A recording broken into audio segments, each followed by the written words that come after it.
I thought a thief would be a stranger," the old woman said, her trembling voice cutting through silence. "But when the hand that emptied my bank account was my own son's, that's when I learned loss isn't about money. It's when a mother realizes her child no longer sees her as home, only as an account."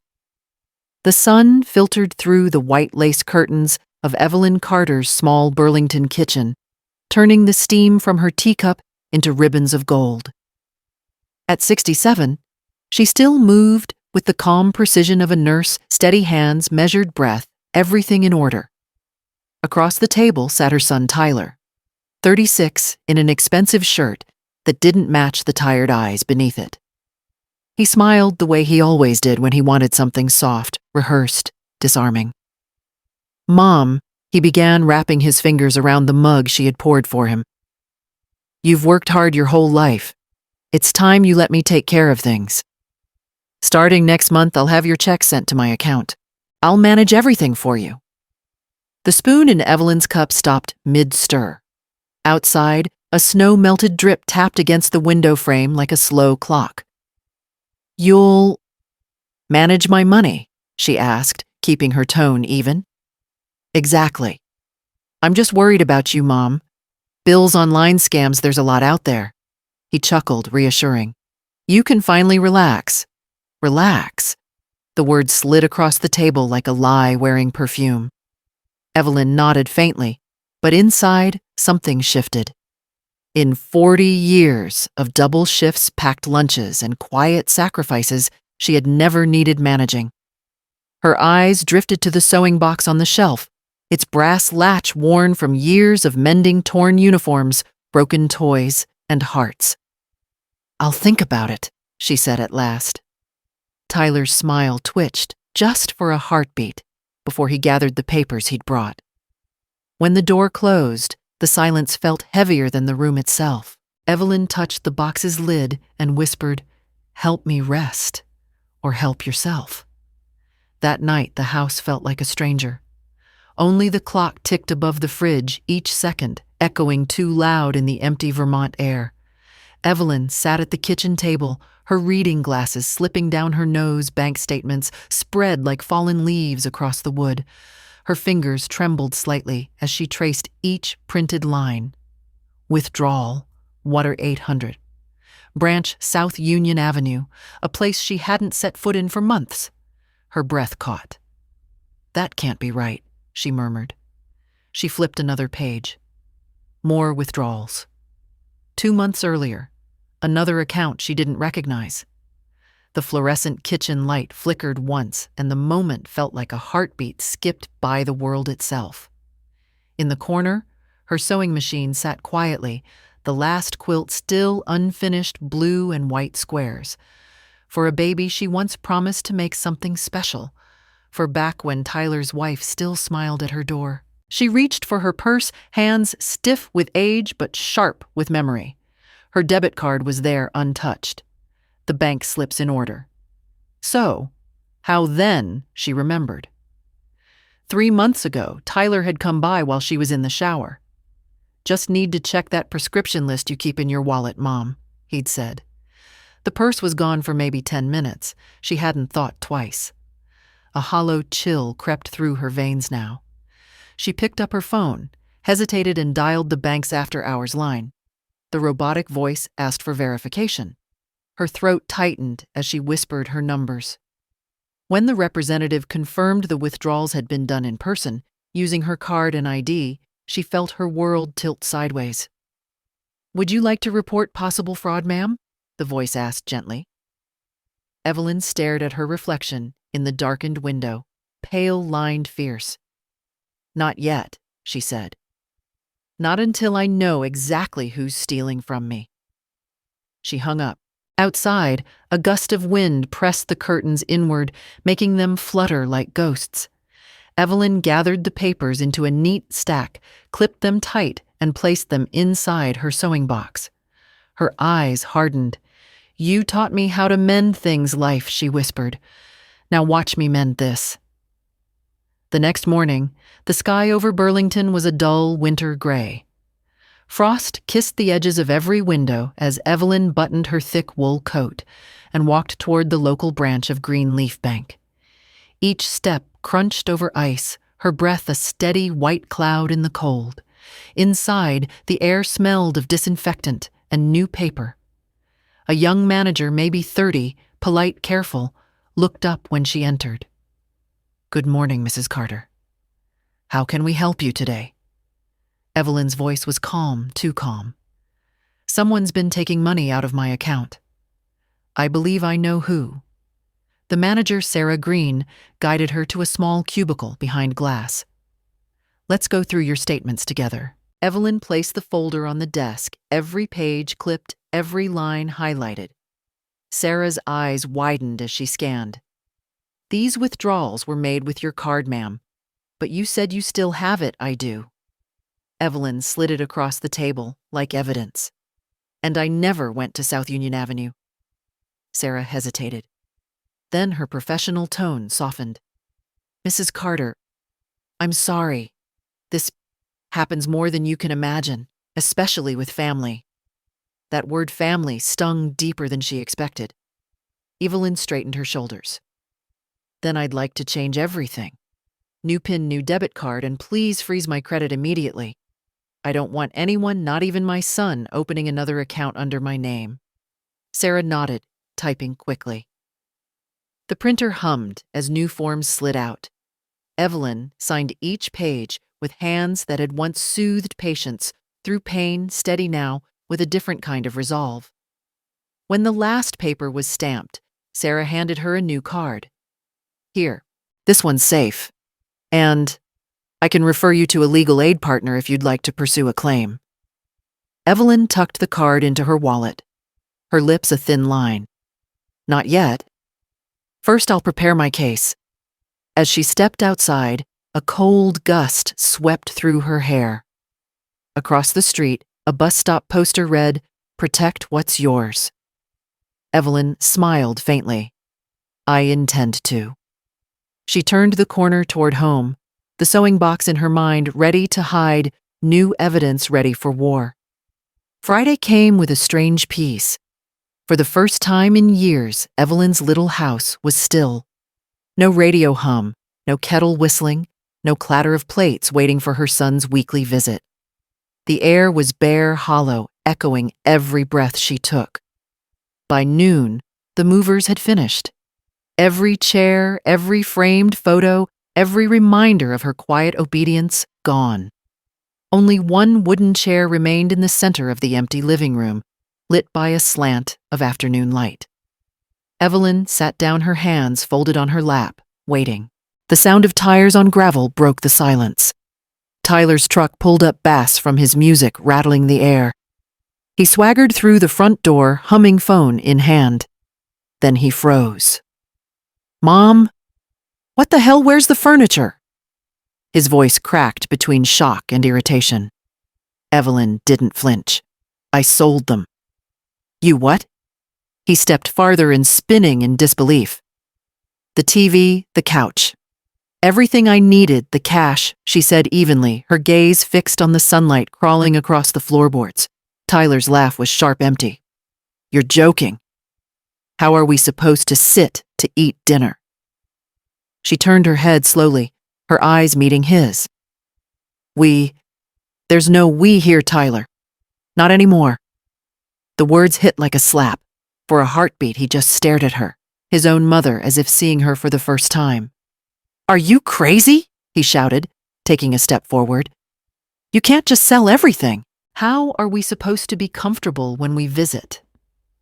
The tremor in Evelyn's voice vanished. Her next words were ice. "We be comfortable? You mean you. You've mistaken my home for your convenience, my life for your wallet." He blinked fury, flashing behind his forced smile. "You don't know what you're saying. You need rest, Mom. You're not thinking straight." She rose from the chair. Her back was straight. Her voice calm, but the years of quiet sacrifice burned beneath it. "I have thought of nothing else for months. And for once, Tyler, I'm done being managed." For a long second, the only sound was the hum of the refrigerator, the last object she hadn't sold. Then Tyler turned sharply, storming toward the door. "You'll regret this." Evelyn's tone was steady as he left. "I already have." The door slammed. Dust drifted through the air like ash. Evelyn exhaled alone, stronger than before. Morning crept in pale and thin. The house, stripped bare, looked almost holy in its emptiness. Dust floated like tiny prayers through the beams of winter light. Evelyn sat by the window, a mug of untouched tea cooling beside her. At 9, the doorbell rang. It wasn't Tyler. It was Vanessa. Perfect makeup. Fur-lined coat perfume too strong for the cold air. She stepped in without waiting for an invitation, heels clacking sharply on the naked wooden floor. "Linda told me what you did," Vanessa said. Voice brittle with indignation. "Selling the furniture. Making a scene honestly. Evelyn, that's selfish." Evelyn finished for her, calm as the quiet around them. Vanessa blinked, thrown off. "Well, yes. We come here every Friday to make sure you're not lonely. And this is how you repay us." Evelyn turned her gaze toward the empty wall where family photos once hung. "Lonely," she repeated softly. "Funny word when the only company is someone counting your money." Vanessa's lips tightened. "Tyler's been trying to help you? You're lucky to have a son who cares." Evelyn rose slowly, the floor creaking beneath her steps. Her voice was steady, but the tremor of heartbreak lived inside it. "He doesn't care, Vanessa. He collects. My pension, my patience, my silence. And I'm done paying." For a moment the younger woman faltered. Her eyes darted across the barren room, the echo of her own voice returning emptier than before. "You've lost it," she whispered more to herself than to Evelyn. "You really have." Evelyn moved to the door, opened it wide, letting the cold air pour in like truth. "Dinner isn't ready," she said softly. "In fact, there will be no dinner tonight. If you're hungry, there are plenty of restaurants in town." Vanessa hesitated, pride wrestling with discomfort. Then she turned, stepping out into the bitter morning. The door clicked shut. The silence that followed wasn't peaceful. It was heavy, aching, final. Evelyn stood for a long while, hand still on the knob, before her breath broke and tears slipped quietly down her lined cheeks.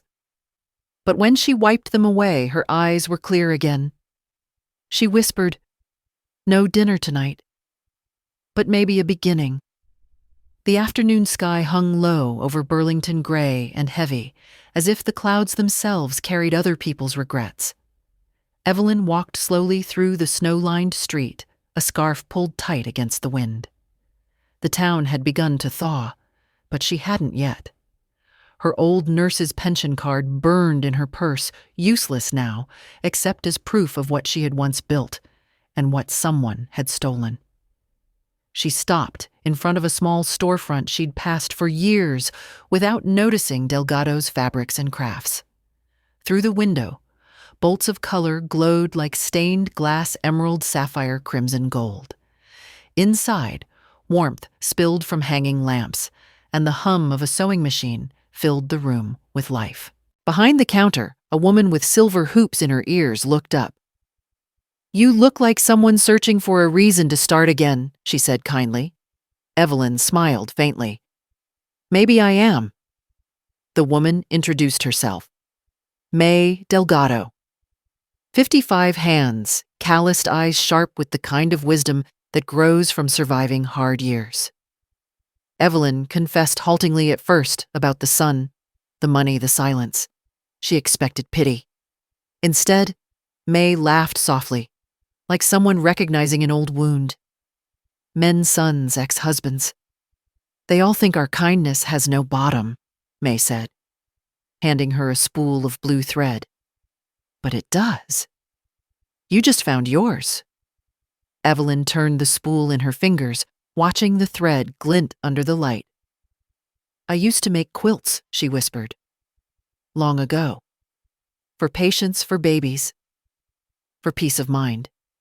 May gestured toward an empty table. Then sit.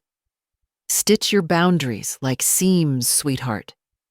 You mend the world one square at a time. Evelyn hesitated only a moment before sitting. Her hands shook at first, too long since she'd touched a needle, but memory took over. The rhythm returned in outpull tight, a steady heartbeat of survival. The pattern she chose wasn't beautiful, yet scraps of worn cloth in soft blues and grays, but every stitch was defiance. With each pull of the needle, she thought of her years at the hospital, her nights without sleep, her quiet sacrifices for Tyler. Each stitch whispered, "I'm still here. I still matter." May watched in silence, then poured 2 mugs of cocoa. "You know," she said gently, "you don't need to fix him. You just need to stop letting him unravel you." The words landed deep. Evelyn's eyes blurred, but she didn't stop sewing. When the last bit of thread ran out, she knotted it carefully, the fabric firm in her lap. The quilt was small, uneven, imperfect, but hers. May smiled. "You just made your first piece of freedom." Evelyn laughed softly through tears. "Feels strange, like learning to breathe differently." "Good," May said. "Keep breathing." As Evelyn left the shop, twilight had turned the snow to silver. The little quilt folded under her arm was warm from her hands. She paused on the sidewalk, looking up at the darkening sky. For the first time in weeks, she felt steady. Not because she had won, but because she had begun. Her whisper vanished into the cold air, quiet but certain. "I can mend anything. Even myself." The wind rose again, lifting a strand of thread from her pocket, blue shimmering alive before carrying it into the fading light. The river near Winooski murmured beneath a thin crust of ice as Evelyn carried the last box into her new studio apartment. The building was old but clean, a converted mill with brick walls and tall windows that caught the pale afternoon sun. She stood in the center of the small room, no echo this time, just a hush that felt almost kind.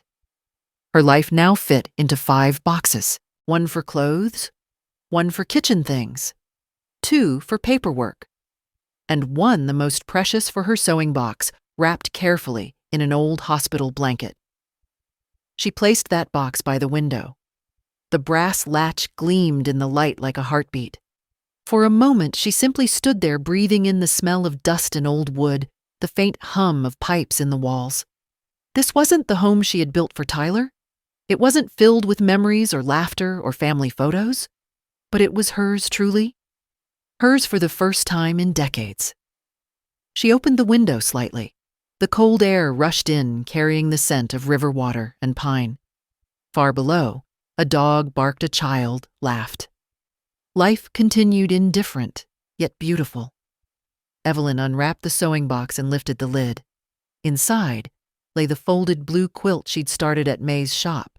She spread it gently across the small twin bed, the stitches uneven, but steady, her story written in fabric. She sat on the bed's edge and ran her fingertips along the seams. The silence wasn't loneliness anymore. It was space. Space for breathing. Space for healing. A kettle whistled softly from the kitchenette, her first sound of home. She poured tea, leaned against the window, and watched the fading light ripple across the river. For years, every choice she'd made had been for someone else.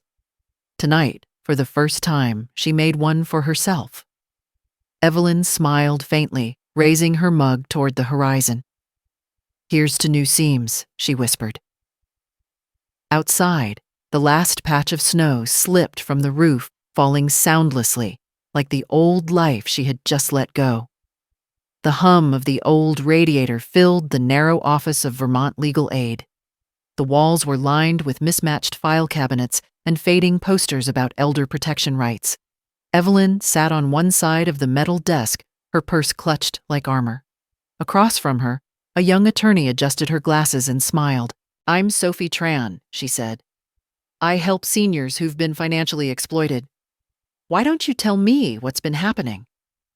Evelyn laid out the folder she had built like a war map, bank statements marked in red pen, notarized copies, phone logs, even the tiny receipt from the ATM she'd never used.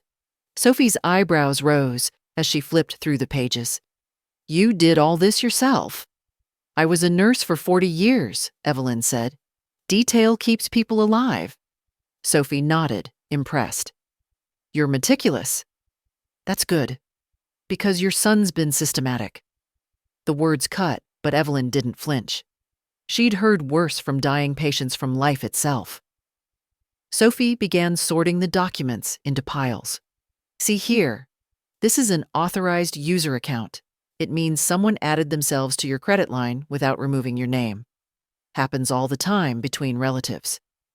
Here, though, she tapped the signature line, the handwriting's different. She zoomed in on her computer.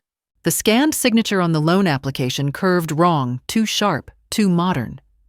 Tyler's style. Evelyn recognized it instantly. Her throat went dry.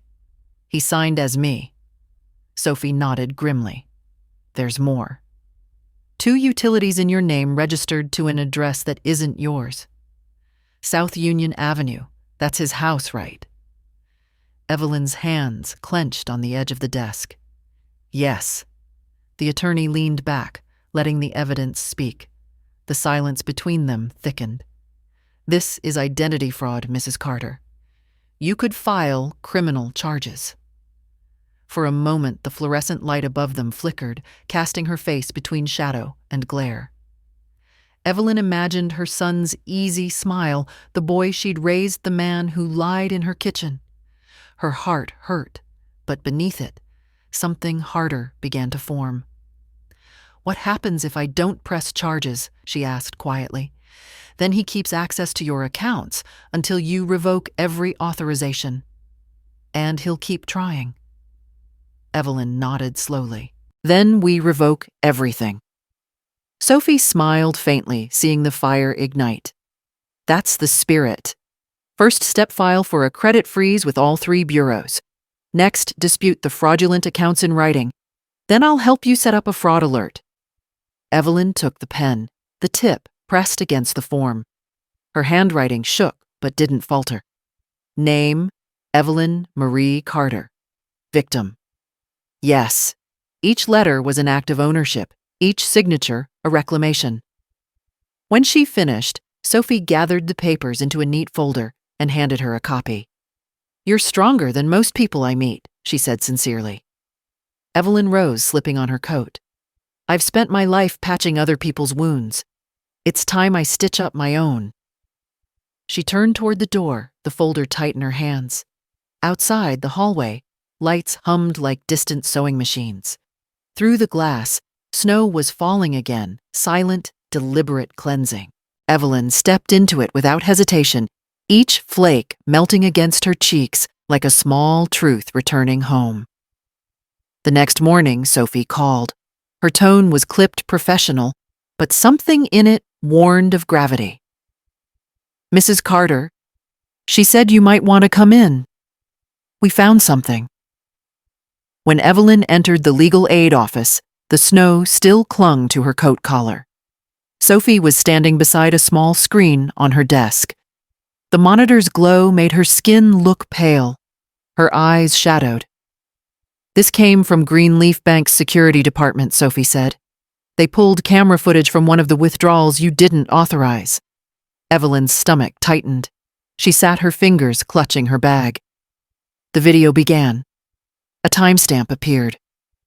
August 3rd, 2nd, 42 p.m. A man approached the teller's window. He wore a gray jacket, baseball cap, sunglasses. The angle was grainy, but familiar lines cut through the image, the jawline, the posture, the lazy tilt of the shoulders. Tyler. He handed over a card and ID. The teller smiled. He smiled back, that same smart smile he'd worn since he was 5, when he'd broken a neighbor's window and convinced everyone it wasn't his fault. Evelyn's breath caught. She leaned forward, trembling. Pause it. Sophie clicked. On the frozen frame, Tyler's mouth curved, calm, charming, practiced. His hand signed her name on a slip of paper. Evelyn M. Carter. Her name. His theft. Evelyn pressed a hand to her chest, not from weakness, but disbelief.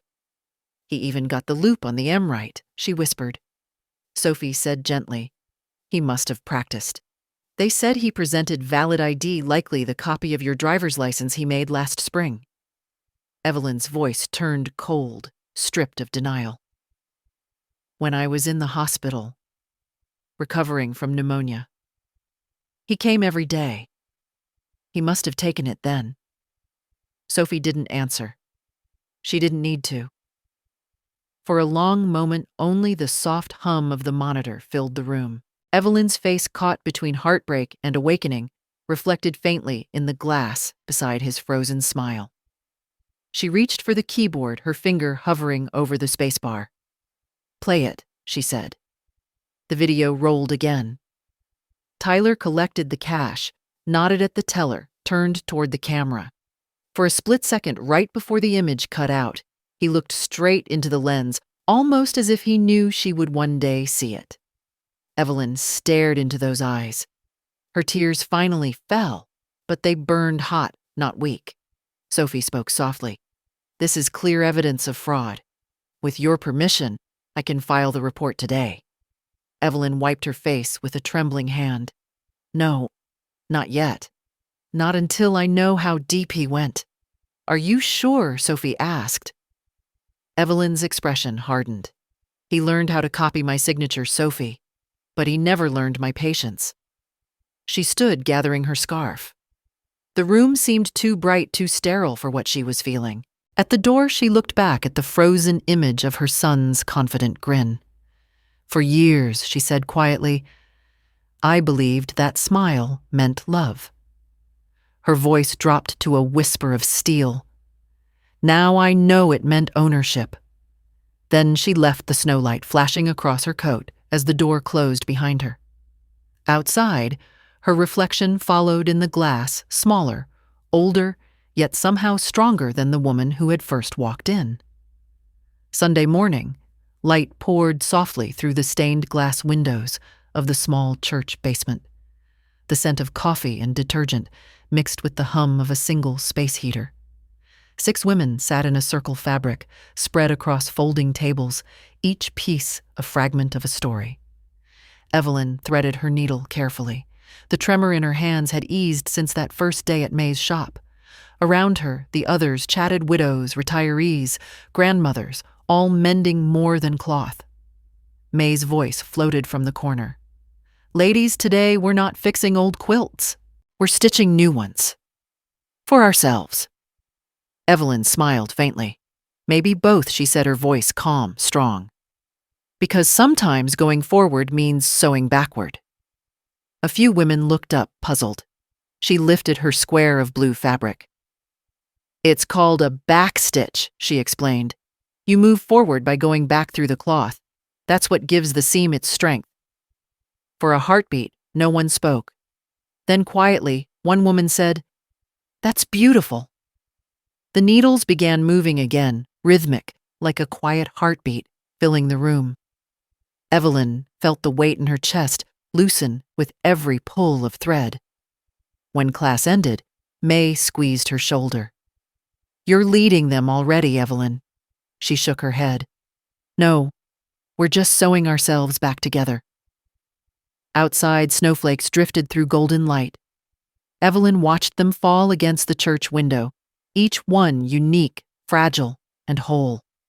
For the first time in years, she didn't feel used or stolen or broken. She felt purposeful.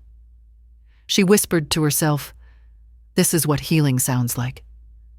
The hum of laughter, the click of needles, and the soft murmur of women reclaiming their stories filled the room like prayer. The peace didn't last. By Wednesday morning, Evelyn's name began circling through Facebook groups and neighborhood pages like a rumor carried by wind. It started with a post from Tyler. "My mom's not well," he'd written. "She's confused. Paranoid, thinks I'm stealing from her. Please pray for us." A photo followed an old one taken years ago. Evelyn smiling with a birthday cake. Underneath, comments multiplied like wildfire. So sad. Poor Tyler must be hard caring for an aging parent. She's lucky to have such a devoted son. Each word cut deeper than the last. At May's shop that afternoon, Evelyn sat in silence, scrolling through her phone, until May gently took it from her hand. "Don't read that poison," May said. "They don't know the truth." Evelyn's throat tightened. They know the version he gave them, and that's the one people believe. May studied her friend's trembling fingers, then reached for her phone. "Then we'll tell ours." An hour later, May stood in front of her shop's sewing wall phone camera rolling. Behind her hung one of Evelyn's new quilts, deep blues, silver thread, glinting like steel veins. "People around town are talking," May began, voice firm. "They're saying Evelyn Carter's confused." She stepped aside, revealing Evelyn sitting quietly at her sewing machine. May smiled. "Her mind is sharper than any blade I've ever seen. You try keeping this kind of stitch straight at 67. The video spread fast. Comments shifted. "Tone, wait, is this the same woman Tyler said was sick? She seems fine, focused, strong." Something doesn't add up. That night, Evelyn sat by her window phone, buzzing with messages of support. Strangers thanking her for inspiring their mothers, their grandmothers. She didn't answer any of them. She simply smiled, folded her latest quilt square, and whispered, "Truth doesn't shout. It just keeps stitching until people notice." The hum of her sewing machine rose again, steady, defiant, drowning out the noise of every whisper outside. Late Friday afternoon, Evelyn's phone buzzed with an alert. "Your front door has been unlocked. 5:42 p.m. She frowned. The address on the notification made her chest tighten. Oak Ridge Drive. Her old house. The one she'd sold everything from. The one she hadn't set foot in since the night she'd told Tyler goodbye. She opened the app, stunned that it still existed on her phone. Smart Lock System. Admin Evelyn Carter. Her son had set it up last spring to make her life easier. She'd forgotten it even synced to her email, but now the screen pulsed with recent activity logs unlocked. Tyler Carter. Multiple entries this week. Her fingers went numb. He'd been inside. Evelyn called Sophie immediately. Within an hour, the young lawyer was at her apartment laptop, glowing under the dim light of Evelyn's desk lamp. "He never removed you as system owner," Sophie said, typing furiously. "That means he's still accessing the property under your credentials." Evelyn's voice was steady, but her heartbeat wasn't. "He thinks it's still his playground. My house, my name, my key." Sophie looked up, serious. "This is digital trespassing, and since the house is now under sale agreement, it's felony if he altered or entered without consent." Evelyn swallowed hard. "I just wanted peace, Sophie, not war." "Sometimes peace needs a police report first," Sophie replied, quietly dialing a number. 20 minutes later, Officer Reed, a broad-shouldered man with kind eyes, arrived. His uniform smelled faintly of rain. "Evening, ma'am," he said, tipping his hat. "We'll file this as unlawful entry using electronic access. You did the right thing calling us." Evelyn handed him her phone, the glowing app still open. "He used my account. My name. He's copying my life now." Reed nodded sympathetically. "You're not the first parent I've seen deal with this, but you're the first who's standing her ground before it gets worse," Sophie added. "We're also filing a temporary no-contact order. If he approaches or tries to reach her again, it'll escalate legally." The words sounded heavy, no contact. Mother and son, now separated not by silence, but by law. Evelyn stared at the papers on the table, the black ink swimming in her eyes. Reed's voice softened. "You don't need to apologize for protecting yourself, ma'am."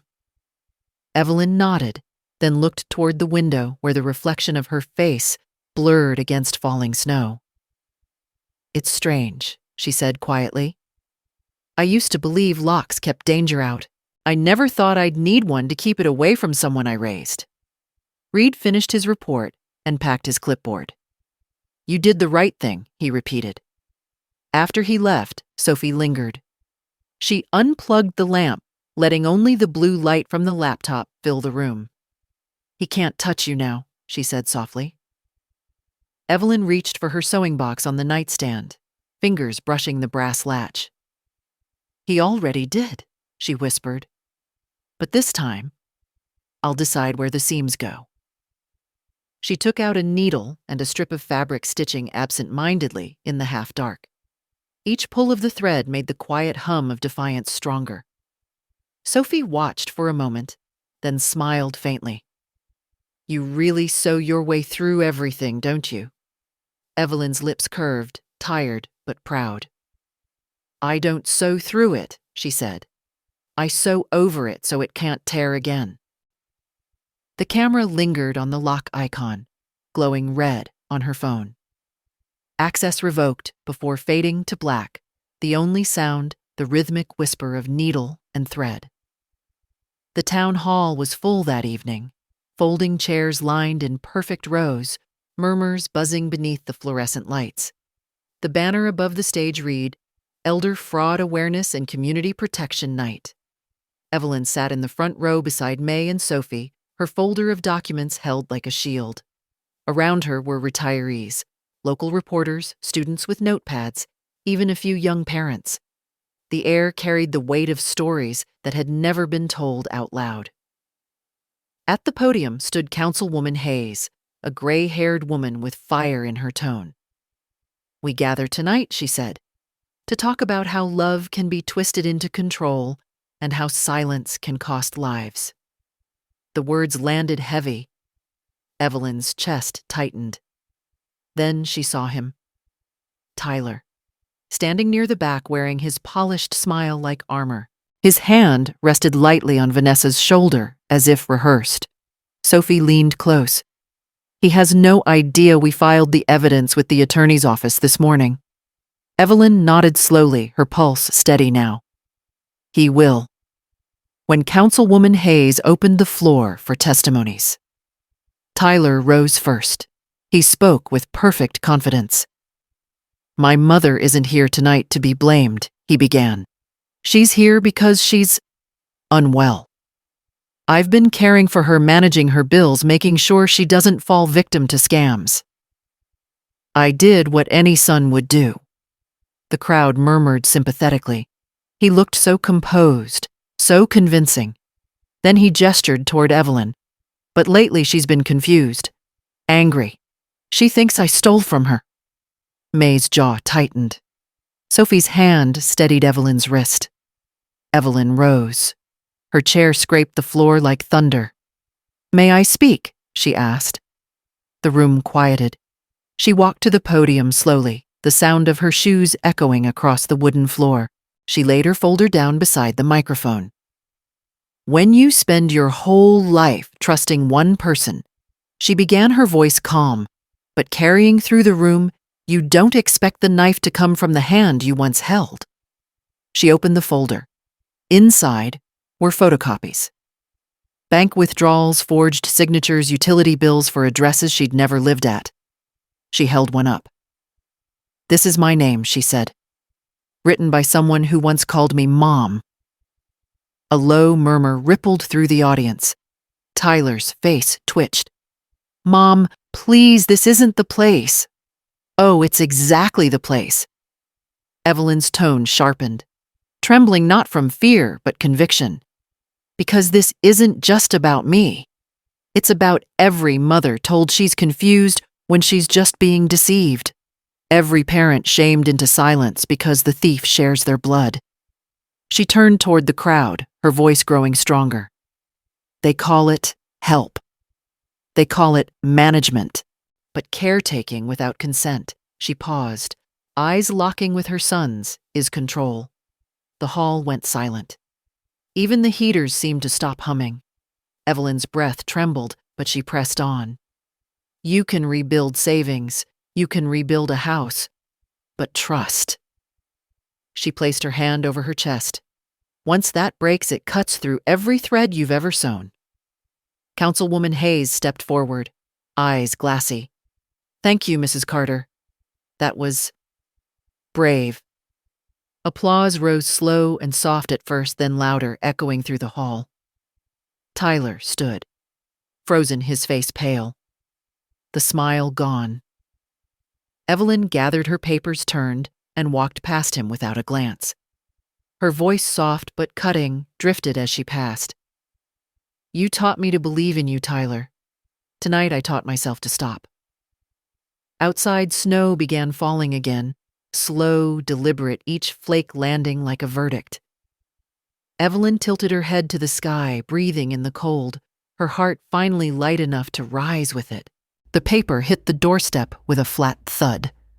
Tyler opened the door to find a man in a dark coat, already walking away, his breath visible in the cold night air. On the ground lay an envelope stamped in red summons, State of Vermont. Vanessa appeared behind him in her robe, arms crossed. What's that? He didn't answer. He tore it open, eyes scanning fast. His face drained of color. Petition for financial exploitation, identity fraud, and emotional damages. Filed by Evelyn Marie Carter. For a long moment, there was only the sound of the furnace kicking on. You said she'd never go through with it, Vanessa said, voice sharp with panic. You said she just wanted attention. She wouldn't, he stammered. She's my mother. Vanessa snorted. Then maybe you should have acted like a son. He looked up, anger flaring. Don't start. No, she snapped. I will, because I'm done cleaning up your lies. You forged your mother's name, Tyler. You destroyed her credit, and now it's public. Do you even realize what that means? He backed away, running a hand through his hair. The confidence from the town hall gone. She's trying to ruin me. Vanessa's laugh was bitter. No, she's finally saving herself. The argument died there. Vanessa turned, grabbed her purse, and walked out the door without another word. The slam echoed through the empty living room, the same room Evelyn had once left, hollow and silent. Tyler sank to the couch, the letter trembling in his hands. For the first time in his life, the house didn't feel like his. It felt like evidence. He picked up his phone. His thumb hovered over his mother's name in the contact list. Mom. Still there, still glowing faintly like a ghost in the dark. He hit call. Evelyn answered on the third ring. Neither spoke at first. Just the sound of breathing hers steady his uneven. Mom, his voice cracked. You really filed against me. Her voice came soft, clear. I didn't file against you, Tyler. I filed for me. He swallowed hard, tears catching in his throat. You want to see me in jail? No, she said. I want to see you learn. The silence stretched. The clock ticked somewhere in her apartment, slow and merciless. I never meant to hurt you, he whispered. Evelyn's tone was gentle but resolute. Hurt isn't always a knife, Tyler. Sometimes it's a hand that takes too much and never gives back. He exhaled shakily. Can you forgive me? Evelyn closed her eyes. Snow tapped the window like faint applause. Forgiveness, she said finally, is not permission. The line crackled, and before he could respond, she whispered one last sentence. I hope one day you'll understand the difference. Then the call ended. In the silence that followed, Tyler stared at the phone screen, her name fading into black. Across town, Evelyn set the phone gently on her nightstand. The blue glow dimmed, leaving her face in lamplight. Her hand trembled for only a second before she steadied it on the quilt across her lap, the same blue one she'd sewn in May's shop. Outside, the snow kept falling, not angry, not forgiving, just inevitable. 3 months later, spring returned to Burlington. The snow melted into rivers that whispered of second chances. Inside a narrow corner shop on Pine Street, The smell of butter and sugar filled the air like a hymn. A new sign gleamed above the door in hand-painted letters, Linda's Sweets. Evelyn stood just behind the glass counter flower on her apron, silver hair pinned neatly beneath a blue scarf. The name on the window wasn't random. Linda had been her grandmother's middle name, the woman who taught her to make custard pies from nothing but patience and faith. She ran a finger across the countertop's edge, smiling at how sunlight caught the polished wood. This place wasn't grand, but it was hers. Every nail, every jar, every recipe whispered you survived. May was at the register, sleeves rolled up counting change with her usual mix of grace and mischief. "You know, she said, I didn't think you'd actually do it." Evelyn chuckled softly. "Neither did I, until I realized I'd rather bake the rest of my life than spend it afraid." Behind them, Sophie pinned a certificate of business registration on the wall. "Legal licensed and officially free," she said, grinning. "How does it feel?" Miss Carter Evelyn wiped her hands on her apron, her eyes shining. "Feels like breathing." The bell above the door jingled. Their first customer stepped inside, a frail woman in her 70s with trembling hands and kind eyes. She studied the display of tarts and pastries before whispering, "My daughter used to bake these before life got too busy." Evelyn placed a small tart on a plate and slid it across the counter.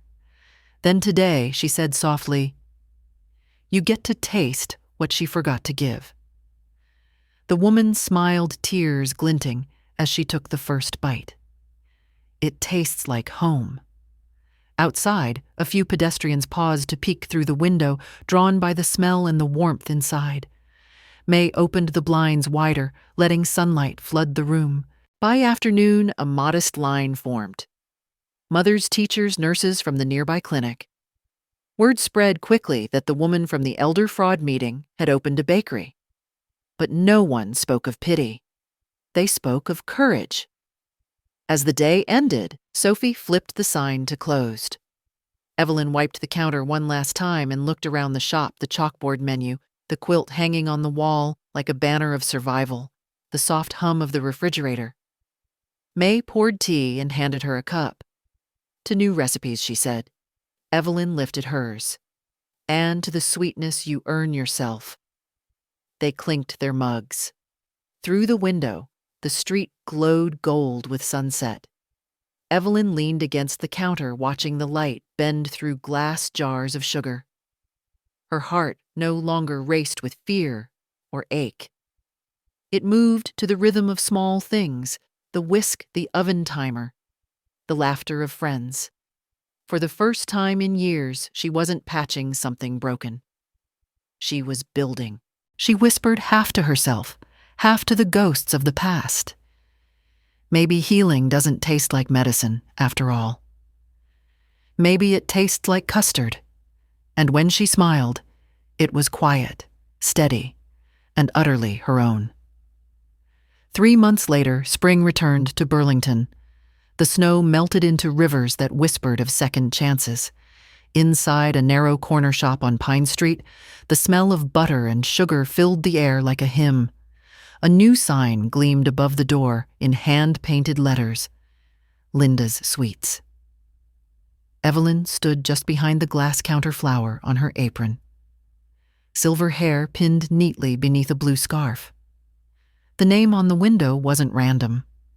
Linda had been her grandmother's middle name, the woman who taught her to make custard pies from nothing but patience and faith. She ran a finger across the countertop's edge, smiling at how sunlight caught the polished wood. This place wasn't grand, but it was hers. Every nail, every jar, every recipe whispered, "You survived." May was at the register, sleeves rolled up counting change with her usual mix of grace and mischief. "You know," she said, "I didn't think you'd actually do it." Evelyn chuckled softly. "Neither did I. Until I realized I'd rather bake the rest of my life than spend it afraid." Behind them, Sophie pinned a certificate of business registration on the wall. Legal, licensed, and officially free, she said, grinning. How does it feel? Miss Carter Evelyn wiped her hands on her apron, her eyes shining. Feels like breathing. The bell above the door jingled. Their first customer stepped inside, a frail woman in her 70s, with trembling hands and kind eyes. She studied the display of tarts and pastries before whispering, "My daughter used to bake these, before life got too busy." Evelyn placed a small tart on a plate and slid it across the counter. Then today, she said softly, "You get to taste what she forgot to give." The woman smiled, tears glinting, as she took the first bite. "It tastes like home." Outside, a few pedestrians paused to peek through the window, drawn by the smell and the warmth inside. May opened the blinds wider, letting sunlight flood the room. By afternoon, a modest line formed mothers, teachers, nurses from the nearby clinic. Word spread quickly that the woman from the elder fraud meeting had opened a bakery. But no one spoke of pity. They spoke of courage. As the day ended, Sophie flipped the sign to closed.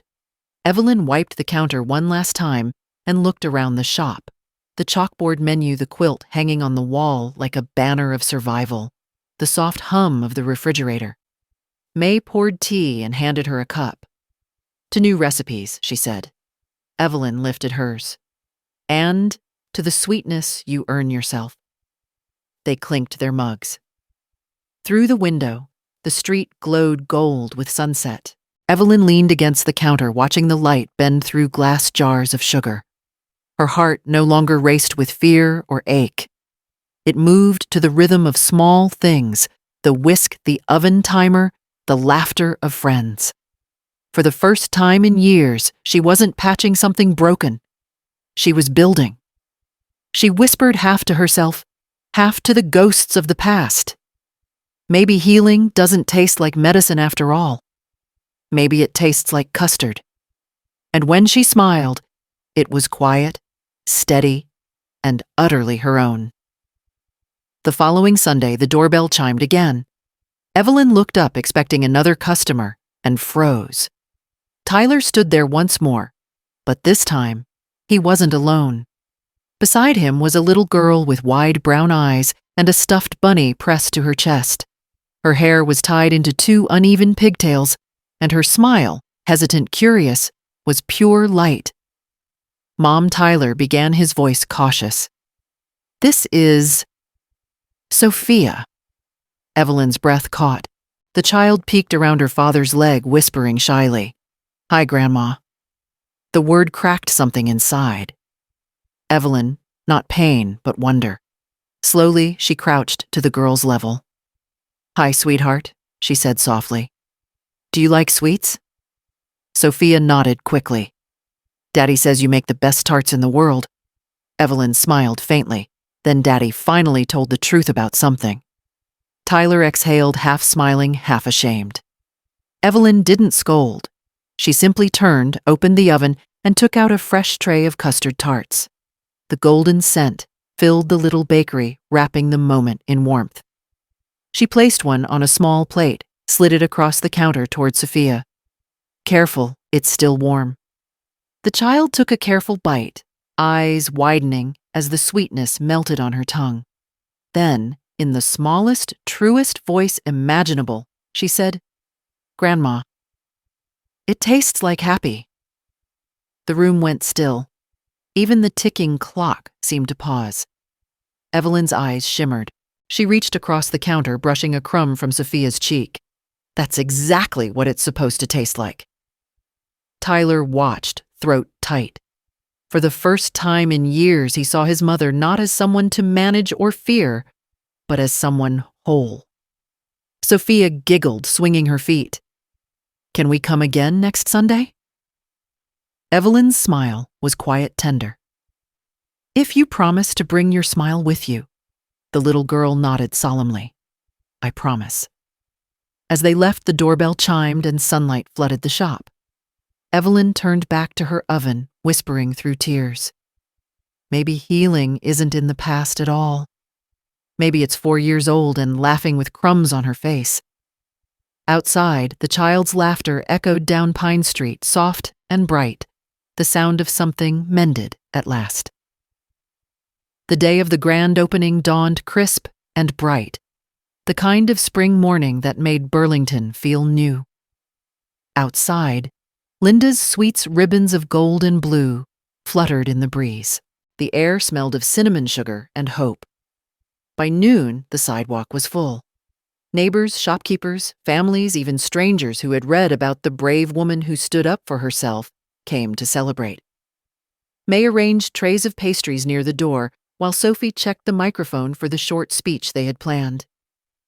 Evelyn stood behind the counter in her soft blue apron, the same color as the first quilt she ever stitched for freedom. On the wall above her hung a framed photo her grandmother Linda, smiling with flour-dusted hands. When the clock struck 12, Councilwoman Hayes took the small stage beside the display case.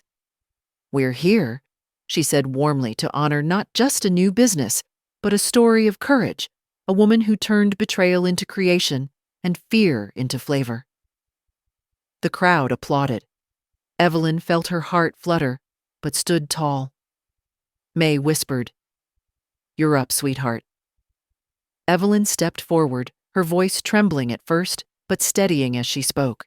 "When I started sewing again, I thought I was just mending fabric. But I was really mending myself. I learned that you can't erase pain, you can only stitch through it one thread at a time."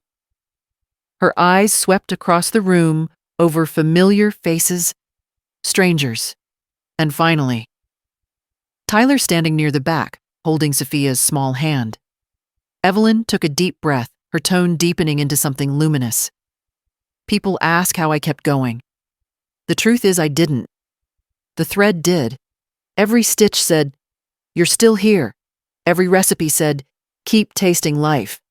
And every scar reminded me that you can stitch wounds into wings." The room fell silent, not out of politeness, but reverence.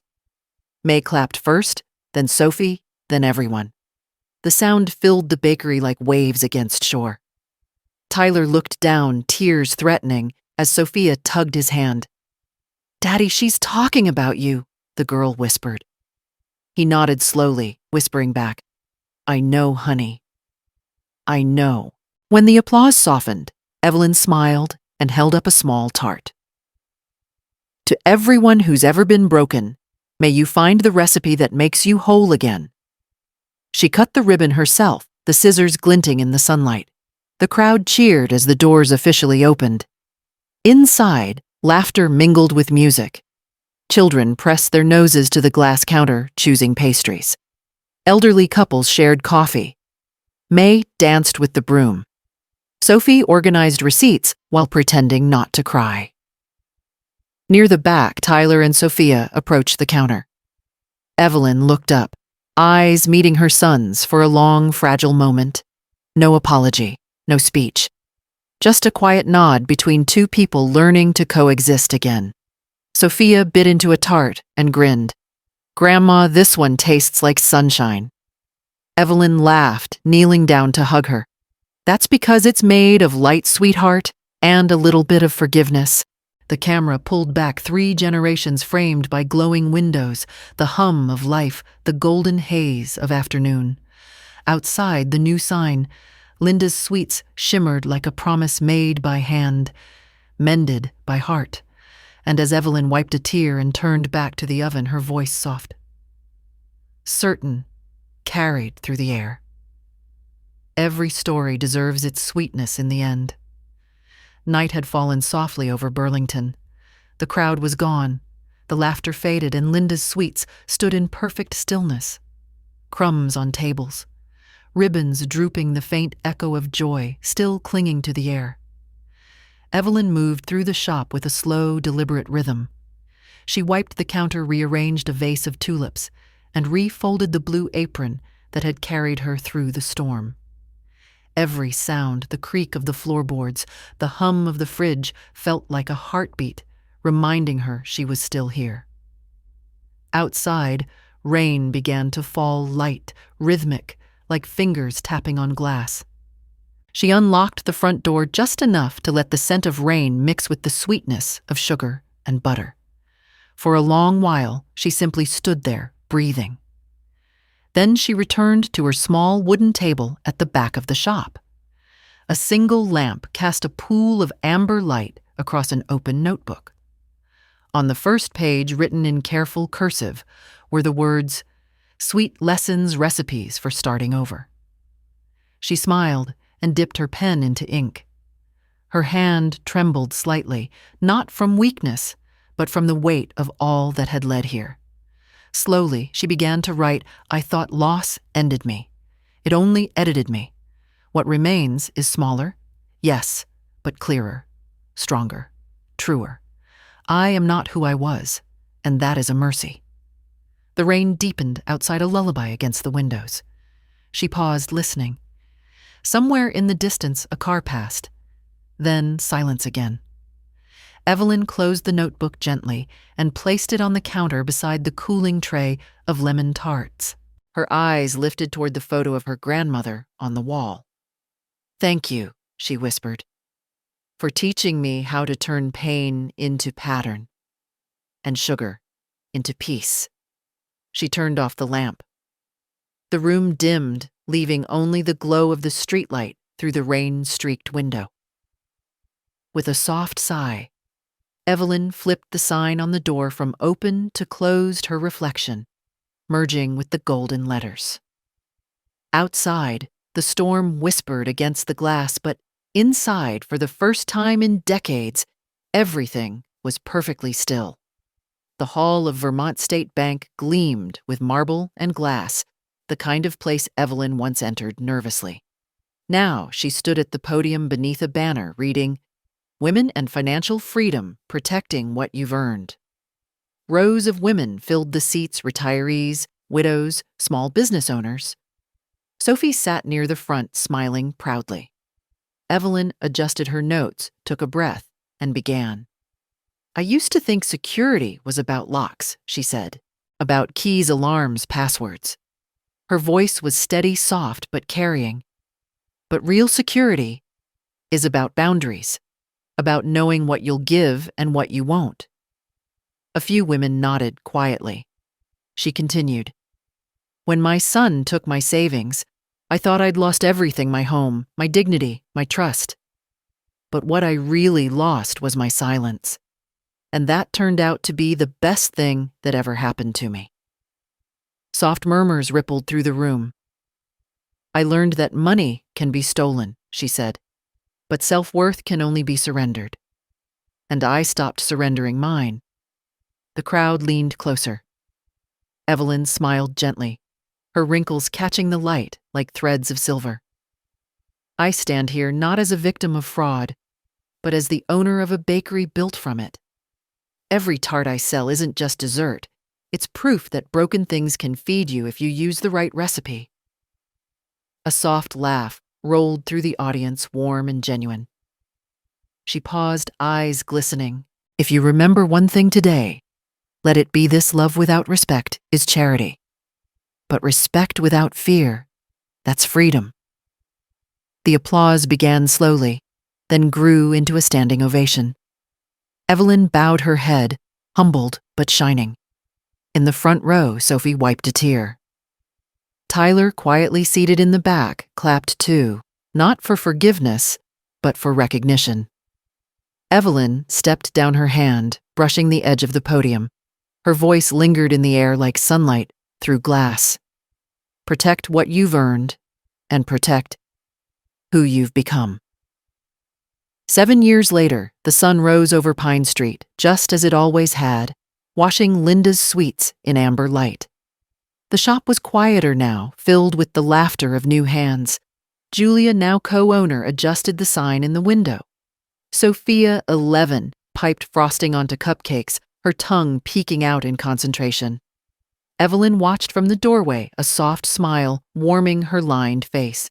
She no longer wore the blue apron every day. Today, it hung proudly on the wall, framed beneath the words, "Made by hand, mended by heart." Grandma Sophia called. "Does it feel strange not to be in charge anymore?" Evelyn chuckled. No, sweetheart, it feels peaceful. Like the world kept turning and I finally learned to turn with it. Later, when the shop closed, Evelyn walked to the small garden behind the bakery where flowers grew between bricks and sunlight fell like blessing. She knelt, holding a small glass jar wrapped in ribbon. Inside was a folded letter, a few old buttons from her first quilt, and a scrap of blue fabric. She buried it beneath the lilac bush, pressing the earth gently with both hands. Her voice trembled, but her smile didn't. You lived. You mended. You mattered. She sat back, letting the breeze lift a strand of silver hair. The sound of laughter drifted from the shop, Julia and Sophia singing softly as they cleaned up. Evelyn closed her eyes. The world no longer needed her to prove her worth. She had sewn it into every stitch, every tart, every story told. As the wind brushed across her face, she whispered, "Sweet enough to last." The screen faded to sunlight on petals soft, infinite, alive. How did this story touch you? Tell us in the comments and rate it from 1 to 10. If it moved your heart, please like, share, and subscribe. Tap the so you won't miss our next emotional story. And before you go, click on the end screen to discover more powerful, heartwarming tales waiting just for you. See you in the next story.